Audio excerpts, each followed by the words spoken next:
Praise the lord. మన ప్రభు అయిన యేసుక్రీస్తు ప్రశస్తమైన నామమున మీ అందరికీ ఉదయకాలపు శుభములు, వందనములు. ఈరోజు ధ్యానాంశము, అయితే నా ద్వారా సువార్త పూర్ణముగా ప్రకటింపబడు నిమిత్తమును అన్యజనులందరూ దాని విని నిమిత్తమును ప్రభు నా పక్క నిలిచి నన్ను బలపరచును గనుక నేను సింహపు నోట నుండి తప్పింపబడి తిని. అపొస్తలుడైన పౌలు తిమోతిలకు రాసిన 2వ పత్రిక 4వ అధ్యాయము 17వ వచనం. ప్రియమైన వారులారా, ఈరోజు ఉదయం మనం చదివిన ఈ వాక్యం పౌలు జీవితంలో అత్యంత కష్టమైనటువంటి సమయంలో పలికిన విశ్వాసపు సాక్ష్యం. పౌలు ఉన్న పరిస్థితి, ఈ వచనం రాసినప్పుడు పౌలు జైల్లో ఉన్నాడు. న్యాయస్థానంలో ఒంటరిగా నిలబడ్డాడు. తన వారు చాలామంది వదిలేశారు. మరణశిక్ష సమీపంలో ఉంది. మనమైతే ఇలాంటి సమయంలో ఏమంటాం? దేవుడు నన్ను వదిలేశాడేమో అంటాం. ఇంత విశ్వాసంగా ఉన్నా కూడా నాకు దొరికిన ఫలితం ఇదేనా అని అనుకుంటా. కానీ పౌలు అలా అనలేదండి. దేవుని సన్నిధిని గురించి ఇక్కడ చెప్తున్నాడు పౌలు. మనుషులు వదిలిన, స్నేహితులు దూరమైన, లోకం ఎదురుదాడి చేసిన ప్రభు నా ప్రక్క నిలిచాడు. ఇది కేవలం భావోద్వేగం కాదు, ఇది దేవుని సన్నిధి అనుభవమే. ఈ ఉదయం మీ జీవితానికి ఇది ఒక గొప్ప సత్యం. మీరు ఒంటరిగా లేరు. మీ కన్నీళ్లను దేవుడు చూస్తున్నాడు. మీ పోరాటాల్లో ఆయన మీ ప్రక్కనే నిలిచాడు. ప్రియమైన వారులారా, నన్ను బలపరిచెను అని మనం చదువుతున్నాం. దేవుడు వెంటనే పరిస్థితిని మార్చలేదండి. జైలు తెరవలేదు, శత్రువులను వెంటనే తొలగించలేదు.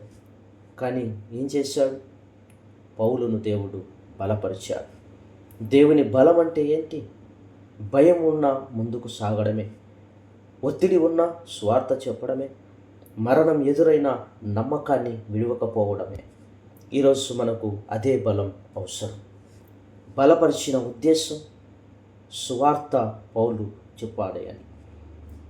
నా ద్వారా సువార్త పూర్ణముగా ప్రకటింపబడుటకు అంటే దేవుడు పౌలును కాపాడింది పౌలు కోసం కాదండి, దేవుని సువార్త ప్రకటన కోసమే. మీ జీవితాన్ని కూడా దేవుడు ఈ భూమిపై ఉంచింది ఒక కారణం ఉంది. మీ కుటుంబంలో, మీ గ్రామములో, మీ బాధల మధ్య కూడా దేవుని నామము ప్రకటింపబడాలని. ఇంకొక మాట అంటున్నాడు, సింహపు నోట నుండి తప్పింపబడి తిని అని. సింహము అంటే శత్రువు, అపవాది, మరణం, భయం, తుది తీర్పు. పౌలు అంటున్నాడు, సింహపు నోరు తెరచినా దేవుడు నన్ను విడిపించాడు. ఈ ఉదయం ఇది మీకు ప్రవచన వాక్యం. మీ మీద వచ్చిన శత్రువు మిమ్మలను మృంగలేడు, ఎందుకంటే ప్రభు మీ పక్కనే ఉన్నాడు కనుక.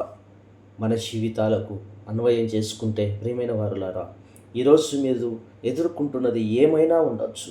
ఒంటరితనం కావచ్చు, అపహాస్యం కావచ్చు, అన్యాయం కావచ్చు. కానీ ఈ వాక్యం చెబుతున్నటువంటిది, దేవుడు నిన్ను విడవలేదు అని. ఆయన నిన్ను బలపరుస్తూ ఉన్నాడు. నీ ద్వారా ఆయన కార్యం జరగబోతూ ఉంది.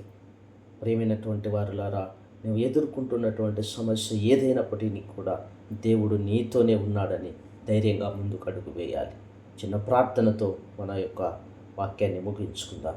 ప్రభువా, ఈ ఉదయం మేము ఒంటరిగా లేమని గుర్తు చేసినందుకు కృతజ్ఞతలయ్యా. మా ప్రక్క నిలిచి మమ్మలను బలపరచును తండ్రి. మమ్మల్ని మింగాలని వచ్చినటువంటి సింహపు నోట నుండి మమ్మల్ని విడిపించుము. యేసు నామములో ప్రార్థిస్తున్నాము తండ్రి, ఆమేన్.